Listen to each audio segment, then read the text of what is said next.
اور وہ کر رہے تھے.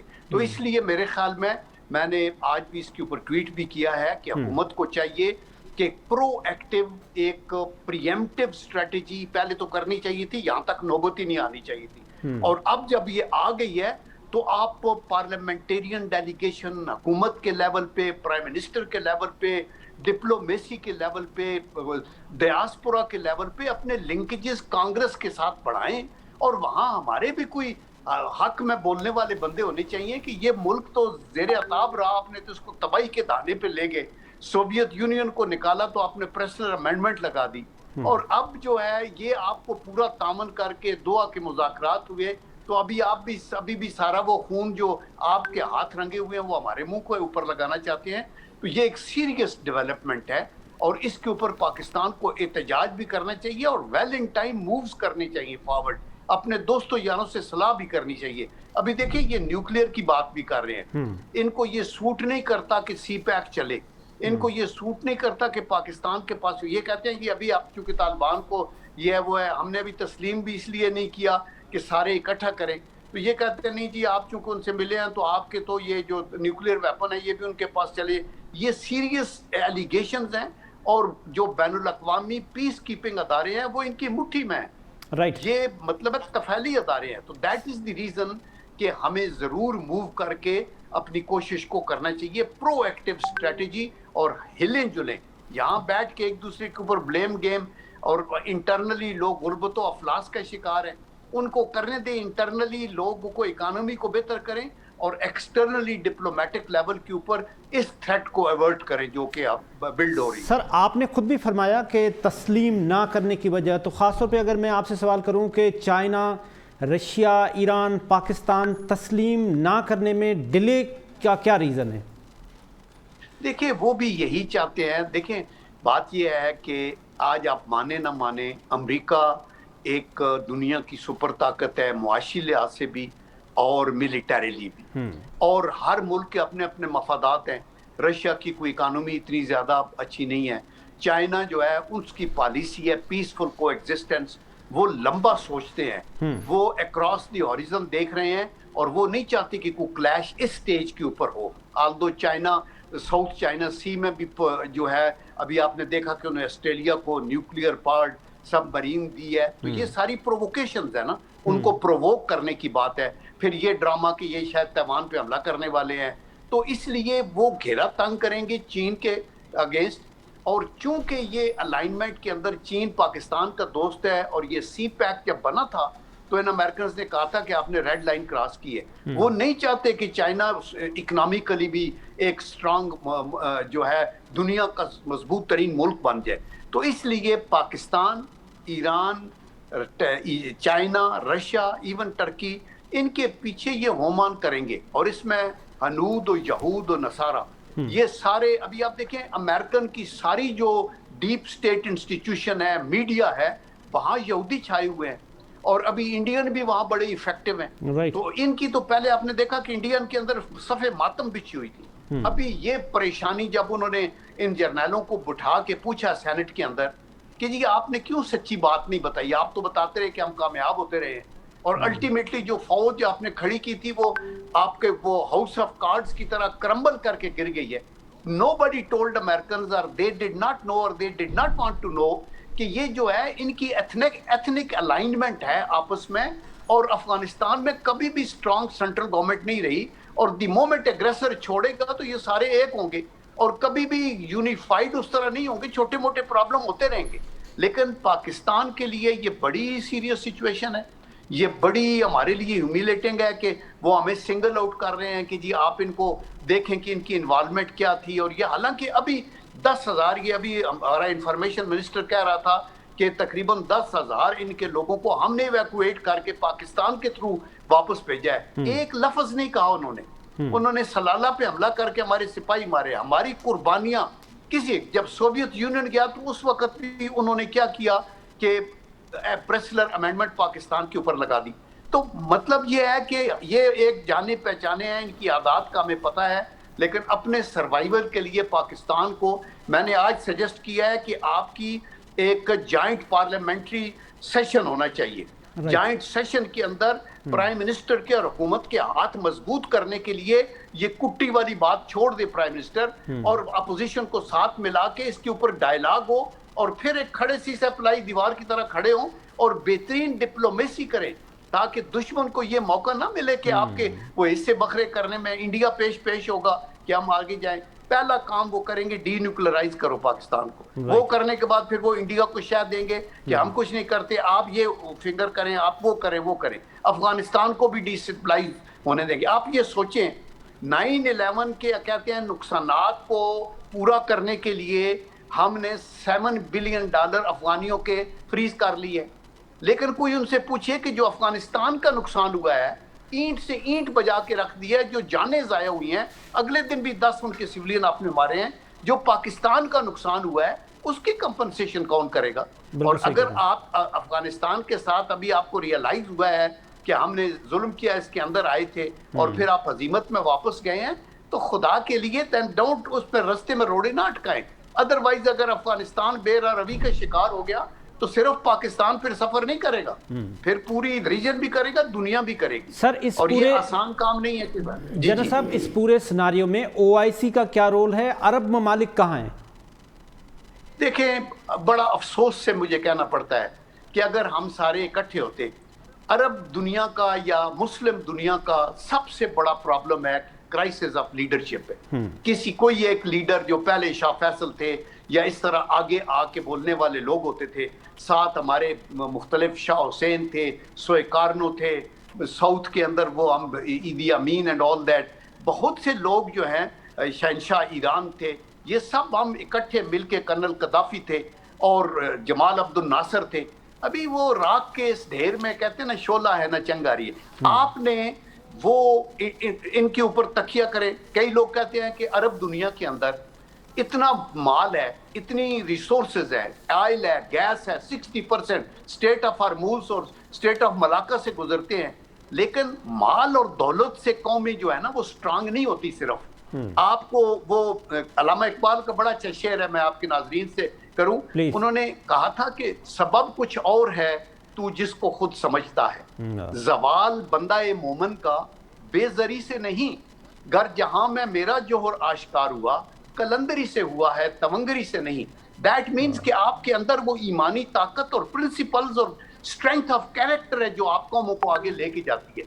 ان افغانیوں کے پاس کیا تھا؟ کچھ بھی نہیں تھا, اور یہ آخر میں اپنے طور پہ اپنے ملک میں اندر واپس آئے. تو یہ جو مسلم دنیا ہے ان کا, تو وہ پنجابی میں کسی نے بڑا اچھا کہا نا کہ ٹنڈاں سکھنیاں ویکھ کے سرت آئی, ایویں کھو خیالاں دے گھیڑدے رہے, ویلا پیا تے کوئی نہ میت بنیا, ایویں اپنے پرائے نکھیڑتے رہے. جڑے لوگ پنجابی سمجھتے ہیں ان کو یہ سمجھ آئی ہوگی کہ آپ ہوپ لگا کے بیٹھے رہیں تو کچھ نہیں ہوگا. لیکن ابھی خدا کے لیے انٹرنل یہ چھوٹے موٹے مسئلوں میں انرجی ضائع نہ کریں. آج بھی آپ دیکھیں ٹی وی ٹاک شو آپ کا, تو یہ بڑا اچھا صحیح آپ نے ایک سبجیکٹ لیا ہے. میں باقی سن رہا تھا T T I, T T گئی, فلانا کیا. بھائی ان کیسز کو عدالتوں پہ چھوڑ دو یار, خدا کے لیے. اگر ایک بین الاقوامی عدالت نے کسی کو سرخرو کیا ہے تو ہمارا سر فخر سے بلند ہونا چاہیے کہ جی ہم ادھر ملک کے اندر اپنی عدالتیں ان کا حساب کریں, جو لوگ مجرموں نے سزائے دیں, جو نہیں ہے. ہمارے بڑے ایشوز ہیں ملک کے اندر, غربت و افلاس, اور ملک سے باہر یہ افغانستان کا ایشو,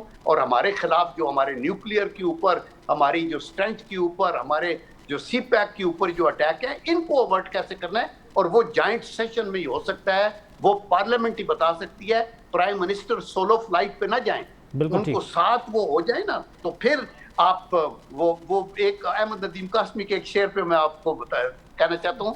وہ انہوں نے یہ کہا کہ عزم سفر کیا ہے تو رخت سفر بھی باندھ, اور منزل ہے آسماں تو بے بالوں پر نہ جا, لاکھوں چراغ لا کہ ہوا تیز ہے بہت, صرف ایک دیا جلا کے سرے راہ گزر نہ جا. عمران خان صاحب صرف ایک دیا جلا کے آگے نہ چلے. پاکستان میں بہت سے لوگ ہیں جو بہت اچھے ہیں, بہت سی بلیک شیپ ہیں جو ہماری صفوں میں ہوں گی, آپ کی صفوں میں بھی ہوں گے. ان کو بھی ہمیں موٹیویٹ کر کے سیدھا کر کے آگے لے کے چلنا ہے. صحیح فرما رہے ہیں جنرل صاحب. میں آپ سے آخری سوال کر لوں کہ آپ as a foreign affairs expert, آپ بے نظیر صاحبہ کے ساتھ بھی رہے اور ویری کلوز آپ نے حکومتوں کو دیکھا ہے. اس وقت آپ فارن آفس سے کتنا سیٹسفائیڈ ہیں اور آپ کیا مشورہ دینا چاہیں گے؟ دیکھیں میں یہ کہنا چاہتا ہوں شاہ محمود قریشی صاحب کی میں بڑی عزت کرتا ہوں, ہمارے بڑے مہربان دوست. ہم جب میں مسلم لیگ پیپل پارٹی میں ملٹری سیکٹری تھا بے نظیر بھٹو صاحب کے ساتھ, تو یہ بھی ادھر تھے. لیکن ابھی آج جو ہے نا وہ جو فارن منسٹر ذوالفقار علی بھٹو کے لیول کا یا صاحبزادہ یعقوب کے لیول کے جو فارن منسٹر جن کو آج بھی دنیا مانتی ہے وہ نہیں ہے. اور سیکنڈلی جو پرائم منسٹر ہے ان کو خود پتہ نہیں ہے ڈپلومیسی کا, وہ بندے کہتے ہیں ایبسولوٹلی ناٹ. ابھی وہ لوگ کہتے ہیں نا کہ جو ڈپلومیسی ہے it is an art of knowing what not to say. آپ سے جب کسی نے پوچھا نہیں تو ایبسولوٹلی ناٹ نہ کہیں, آپ اپنے طور پہ کہیں جی okay let us think and یہ اتنے میں جوائنٹ سیشن بلائیں جیسے یمن پہ ہم نے کیا. اس کے بعد کہیں جی پارلیمنٹ نے یہ کہا کہ ہمارے ملک کے اندر کوئی بوٹ نہیں ہوگا, کوئی ادھر بیس نہیں ہوگی, اور وہ سارے پوری قوم اکٹھی کھڑی ہو کے پرائم منسٹر کی آواز کو بلند کی. آج انفارچونیٹلی ہم آئسولیٹڈ ہے. ایک سپر پاور ہے جس کا لیڈر ٹیلی فون پہ بھی بات نہیں کرتا, وزٹ کرنا تو دور کی بات ہے. ایک وہ وقت تھا کہ فیلڈ مارشل ایوب خان ادھر جاتے تھے تو جانسن کے منہ پہ وہ ایسے تھپکی دے رہے تھے, اور وہ ان کو بڑا اس کو احتشام کے ساتھ وہ لے جائے. ہمارے جو ملٹری کے لیڈر بھی باقی بھی گئے, پرویز مشرف صاحب کو کیمپ ڈیوڈ میں لے گئے, باقیوں کو بھی. میں گیا تھا بے نظیر بھٹو صاحبہ کے ساتھ بل کلنٹن کے آفس میں وائٹ ہاؤس کے اندر, احترام یہ وہ. آج ابھی وہ نہیں ہے تو ہمیں سول سرچنگ کرنی ہے نا. نقصان ہمارا ہے, ان کا نہیں ہے, وہ تو سپر پاور ہے. تو ہمیں یہ آئسولیشن کی طرف نہ جائیں, ہمیں لوگوں کو اپنے دوست زیادہ بنانے چاہیے, اور اس کے اندر آپ کو ڈیسنسی اور کوآپریشن, صرف گیلری پلے نہ کریں. آپ کے جو ہمارے منسٹرز ہیں وہ تو تالی بجانے والے ہوتے ہیں, ویل ڈن جی, ایبسولوٹلی ناٹ, اتنا بہادر کو بندہ آیا یہ نہیں. یہ عقل مندی کی بات نہیں ہوتی. عقل مندی یہ ہے کہ اصولوں پہ قائم رہیں, بالکل سپیس نہ دیں, لیکن فرم رہیں اور اپنا نقصان ہونے سے بھی بچا. رائٹ جنرل صاحب, آپ کا بہت بہت شکریہ, آپ نے ہمیں تفصیلاً فارن افیئرس پہ بات کی. اس کے ساتھ ایک چھوٹا سا کمرشل بریک لیتے ہیں اور بریک کے بعد واپس. جی ویلکم بیک. ہم تفصیلاً بات کر رہے تھے جنرل ریٹائر عبدالقیوم صاحب سے فارن افیئرس پہ, خاص طور پہ جو امریکہ کا اس وقت رویہ ہے پاکستان کے ساتھ, اس پہ ہم نے تفصیلاً بات کی. بلوچ صاحب آپ سے ہم واپس آتے ہیں. آپ کے وزیر اعظم صاحب جب آتے ہیں تو وہ ایسا لگتا ہے کہ وہ سب کچھ جو ہے وہ کچھ دنوں میں جو ہے وہ دودھ اور شہد کی نہریں بہہ جائیں گی. آپ بھی اس طرح سے کچھ انوگریشن کر لیں. سپوز ایک ایگزامپل یہ ہے کہ آپ جو یہ آئرلینڈ کا ایشو چل رہا ہے جس پہ وفاق آ کے آپ کے بدولت, پیپلز پارٹی کے بدولت وہ آ کے قبضہ کرتا ہے, تو آپ اس کو انوگریٹ کر دیں. سر بالکل اس پہ پلاننگ چل رہی ہے, اور آئرلینڈ بھی ہمارے سندھ کے ہیں, ہمارے پروونس کے ہیں, تو پیپلز پارٹی اپنے پروونس کے لیے کرے گی. ہم نہیں چاہیں گے کہ وفاق آ کے ہمارے صوبوں کے وسائل پہ قبضہ کرے. جیسے کہ ہمارے فنڈ روکے ہوئے, کل کو یہ آئرلینڈ میں ہمارا جانا بھی بند کر سکتے ہیں. ان پہ کیا بھروسہ, یہ تو سندھ کو اپنا حصہ ہی نہیں مان رہا ہے. یہ پی ٹی آئی کی طرف سے جو اسٹیپ لیا جا رہا تھا آئرلینڈس پہ, وہ آفٹر دیٹ انوگریشن میرے خیال سے انہوں نے پورا ٹیک اوور کر لینا تھا, اور پروونس کو اس طرف جانے کی اجازت ہی نہیں ہوتی. ہمارے کراچی والوں کو, ہمارے جو سندھ پروونس کے لوگ ہیں ان کو ہی اجازت نہیں ملتی اس طرف جانے. تو پیپلز پارٹی بالکل اس چیز میں سوچ رہی ہے, اور ہم جھوٹے انوگریشن کرنے والوں میں سے نہیں ہے. پیپلز پارٹی وہی کام انوگریٹ کرتی ہے جو اس نے کرنا ہو, پورا مکمل کرنا ہو. صرف دعوے کی حد تک ہم کام نہیں کرتے. ہم نے جو کہا ہے الحمدللہ وہ پیپلز پارٹی نے پورا کر کے دکھایا ہے. تو ایسے ہی اس چیز کی بھی پلاننگ ہو رہی ہے, اور بلاول بھٹو صاحب کی چیئرمین شپ میں انشاءاللہ آپ جلد اس کا کوئی اچھا پروپوزل سندھ گورنمنٹ کی طرف سے سنیں گے. ٹھیک بات. شیخ منظر عالم صاحب, اکنامکس کے معاملات آپ سے بہتر کوئی نہیں جان سکتا, آپ کی زندگی اس میں گزر گئی ہے. یہ جو ہمیں بار بار بتایا جاتا ہے ہماری جی ڈی پی بڑھ رہی ہے, ڈالر بڑھنے سے کچھ نہیں ہوتا ہے, وہ جو اسحاق ڈالر تھے وہ ڈالر کو اس نے غلط طریقے سے فریز کیا ہوا تھا, اس کا ہم ابھی جو ہے ڈیمیجز پے کر رہے ہیں, اور جی ڈی پی ٹھیک ہو رہی ہے, مہنگائی بڑھ رہی ہے, تو اس سے کوئی فرق نہیں پڑتا. تو یہ ٹھیک بات ہے؟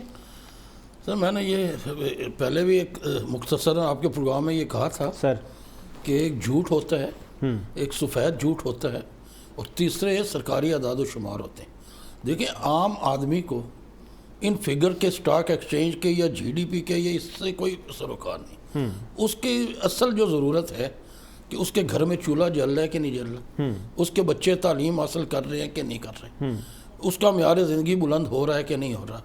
اور یہ جو امپورٹ اور ایکسپورٹ کے گورکھ دھندوں میں بھی ہمیں لگا دیا گیا ہے, آپ کی ایکسپورٹ بڑھ ہی نہیں سکتی. کیونکہ آپ کے یہاں مینوفیکچرنگ تو ہے ہی نہیں، اور پچھلے یہ 3 سال نہیں، پچھلے 50-60 سالوں سے آپ کو ایک طاقت نے کنٹرول کیا ہوا ہے، آئی ایم ایف نے، وہ آپ کے ملک میں، یعنی کہ آج گراؤنڈ ریالٹی یہ ہے کہ ہماری صرف ایک ٹیکسٹائل کی 60-70% ایکسپورٹ ہے، اور کچھ لیدر کی، وہ بھی اب ختم تقریباً ہو گئی ہے، یا کوئی فوڈ آئٹم وغیرہ۔ آپ کے یہاں انجینئرنگ، ٹیلی کمیونیکیشن، کوئی کسی قسم کی، یعنی 100 انڈسٹری ایسی لگ سکتی ہے جو آج سری لنکا اور بنگلہ دیش میں لگ گئی ہے، میں یورپ اور امریکہ کی نہیں مثال۔ آپ کے ملک میں جب تک مینوفیکچرنگ نہیں ہوگی، آپ کے عام آدمی کا، جس عام آدمی کے اوپر ہم 50 سال کی سیاست کر رہے ہیں، وہ کبھی اس کا معیار زندگی بلند نہیں ہو سکتا جب تک اس ملک میں مینوفیکچرنگ نہ ہو۔ خوبصورت تقریریں اور خوبصورت نعرے تو ہم 70 سال سے سن رہے ہیں، خوبصورت وزیر اعظم صاحب خود بھی ہیں، بڑے وزیر اعظم خوبصورت آئے، اور یہ کہ جب تک ہم نے اگر معاشی ترقی کرنی ہے، اب بلکہ آپ کو یاد دلاؤں کہ ہم یہ 25 دسمبر کو، 11 کو اور 14 اگست کو، 23 مارچ کو سارے بیانات آتے ہیں، جی ہم قائد اعظم کے نقش قدم پہ چل کے ان کے اوپر عمل کریں گے۔ صرف قائد اعظم کی ایک تقریر جو انہوں نے 1 جولائی 1948 کو اسٹیٹ بینک آف پاکستان کا افتتاح کرتے ہوئے، اس وقت گورنر زاہد حسین صاحب تھے، ان سے مخاطب کرتے ہوئے کہا تھا کہ اس وقت دنیا کمیونزم، سوشلزم اور کیپٹلزم سے مایوس ہو چکی ہے، آپ اس ملک میں ایک اسلام کا انصاف منصفانہ معاشی نظام لائیں جس میں امیر تر نہ ہو، غریب تر نہ ہو، اور جتنے کرپٹ یا ذخیرہ اندوز ہیں وہ بچ نہ پائیں۔ اور وہ آج اسٹیٹ بینک کی دیواروں پہ کھدا بھی ہوا ہے اور ان کی ویب سائٹ پہ بھی ہے۔ اگر، اور یعنی میں تو وہ ایک دن وہ تقریر پوری پڑھ رہا تھا تو ایسا لگ رہا تھا جیسے قائد اعظم آج یہ تقریر کر رہے ہیں جو انہوں نے 1948 میں کی، جو ان کا ویژن 1948 میں تھا۔ اگر اس ویژن کو ہم لے لیتے، ہم نے تو اپنا پہلا 5 ایئر پروگرام منصوبہ بنایا، اس کو الماڑی میں بند کر دیا۔ کوریا اس کو لے جا کے آج 400 ارب کی ایکسپورٹ کر رہا ہے، ہم نے اس کو الماڑی میں بند۔ ہمارے یہاں اعلانات اور سب کچھ ہوتا رہا ہے، مگر عمل اس لیے نہیں ہوا کہ ہمارے ہاتھ پاؤں بندھے ہوئے ہیں۔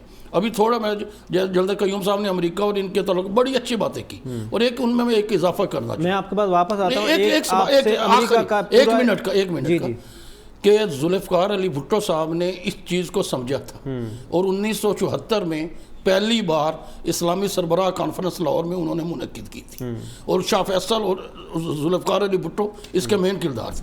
اب دیکھیں، انہوں نے عربوں کو وہ بتایا تھا کہ تمہارے پاس تیل ہے، سب معدنیات ہیں، لیکن جتنے سربراہ اس حکومت کانفرنس میں شریک ہوئے، ایک آدمی بھی نیچرل ڈیتھ نہیں ہوئی، کیونکہ انہوں نے، دنیا نے دیکھ لیا کہ یہ اگر اسلامی دنیا اس طرف ہو گئی تو ہمیں یہ سوچنا چاہیے ہم اپنے دوست بن جائیں۔ امریکہ نہ کبھی آپ کا دوست ہوگا، نہ کبھی ہے، نہ کبھی تھا۔ اس پہ میں آپ سے آ کے واپس تفصیلاً بات کرتا ہوں۔ رفیق بھٹو صاحب، یہ جو سیاست کے ڈائنامکس ہیں، اس کو آپ سے بہتر کوئی نہیں جان سکتا۔ جو پی ٹی آئی کا ایک مینیفیسٹو تھا جس کے تحت وہ چلے تھے کہ نیا پاکستان بنائیں گے، نئے لوگوں کو انڈکٹ کریں گے، نیا مینیفیسٹو ہوگا، اس میں کس حد تک کامیاب گئے ہیں؟ اور اگر سندھ میں دیکھا جائے تو کل گوث علی شاہ صاحب کو انہوں نے لیا ہے، تو یہ گوث علی شاہ کتنا ویلیو ایڈنگ پرسن ہوگا؟ اس سے پی ٹی آئی کو کوئی سپورٹ ملے؟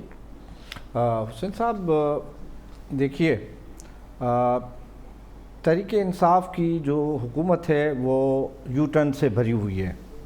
انہوں نے اپنے مینیفیسٹو میں اپنی انتخابی جو ان کے خطابات تھے، اس میں جو اعلانات کیے تھے اس پہ 5% بھی انہوں نے عمل نہیں کیا، اور اسی وجہ سے وہ تنقید کی بڑی ضد میں ہیں، اور لوگ ان کو بڑے مختلف ناموں سے پکارتے ہیں۔ سر، جہاں تک آپ کا خیال ہے کہ کل جو گوث علی شاہ صاحب اور بیرسٹر مصطفیٰ محسر جو شامل ہوئے ہیں، اور ظفر شاہ، تو دیکھیں یہ الیکٹیبل ضرور ہے گوث علی شاہ اور ظفر شاہ، لیکن وہاں کام کرنے کی بہت بڑی ضرورت ہے۔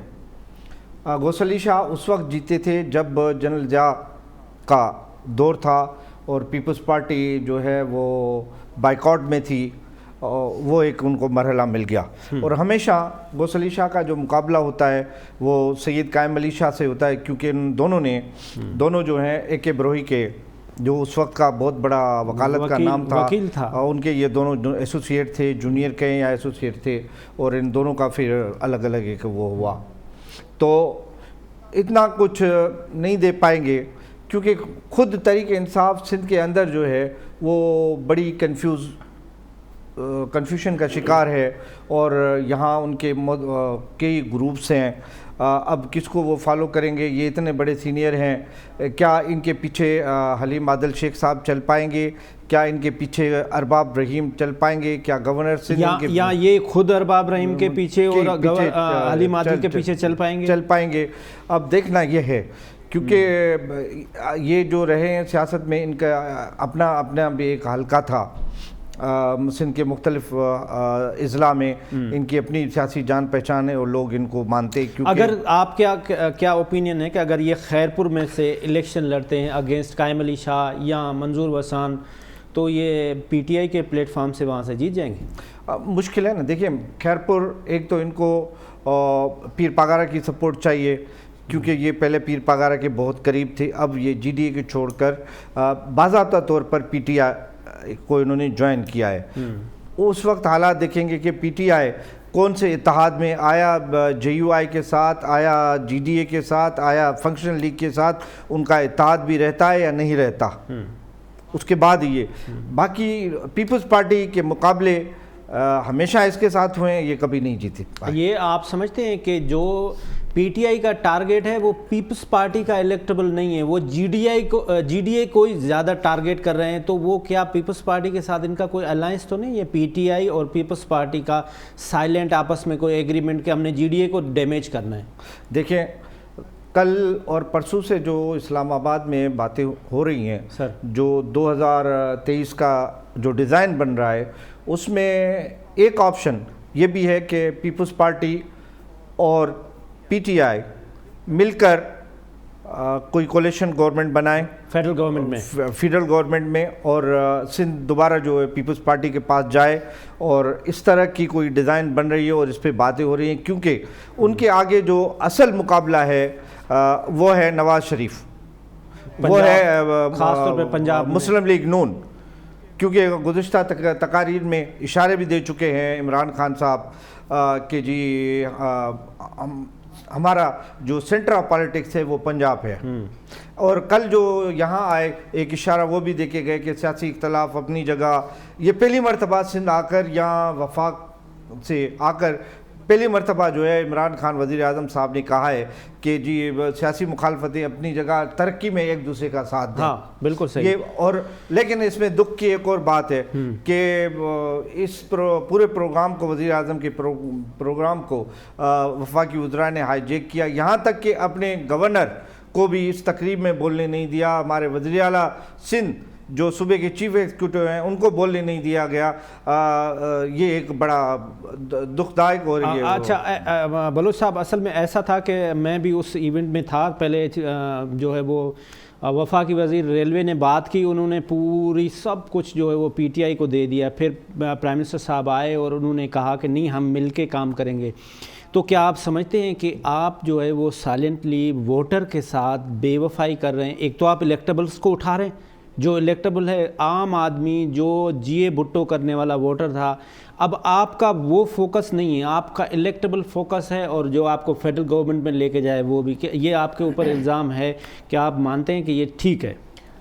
نہیں حسین بھائی، میں اس چیز کو بالکل ڈینائی کروں گا کہ پیپلز پارٹی کا منشور ہی عوام کی خدمت ہے، اور پیپلز پارٹی جب بھی چاہتی وفاق کے ساتھ اتحاد کر لیتی اور ہمارے سارے کیسز ختم ہو جاتے، ہمارے لیڈرز باہر آ جاتے، ہمارے ایگزیکٹ کنٹرول سے نام نکل آتے. لیکن پیپلز پارٹی ہمارے چیئرمین بلاول بھٹو صاحب، انہوں نے واضح پیغام دیا سب کو کہ ہم اپنی عوام کے ساتھ ہیں، اور اس نائل حکومت کے ساتھ بیٹھنا اپنے مفاد کے لیے ہم کبھی بھی نہیں بیٹھیں گے.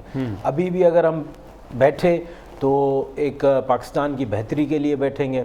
ہماری سندھ میں جو ہماری حکومت ہے، ہمارے لوگوں کے لیے ہم بیٹھیں گے.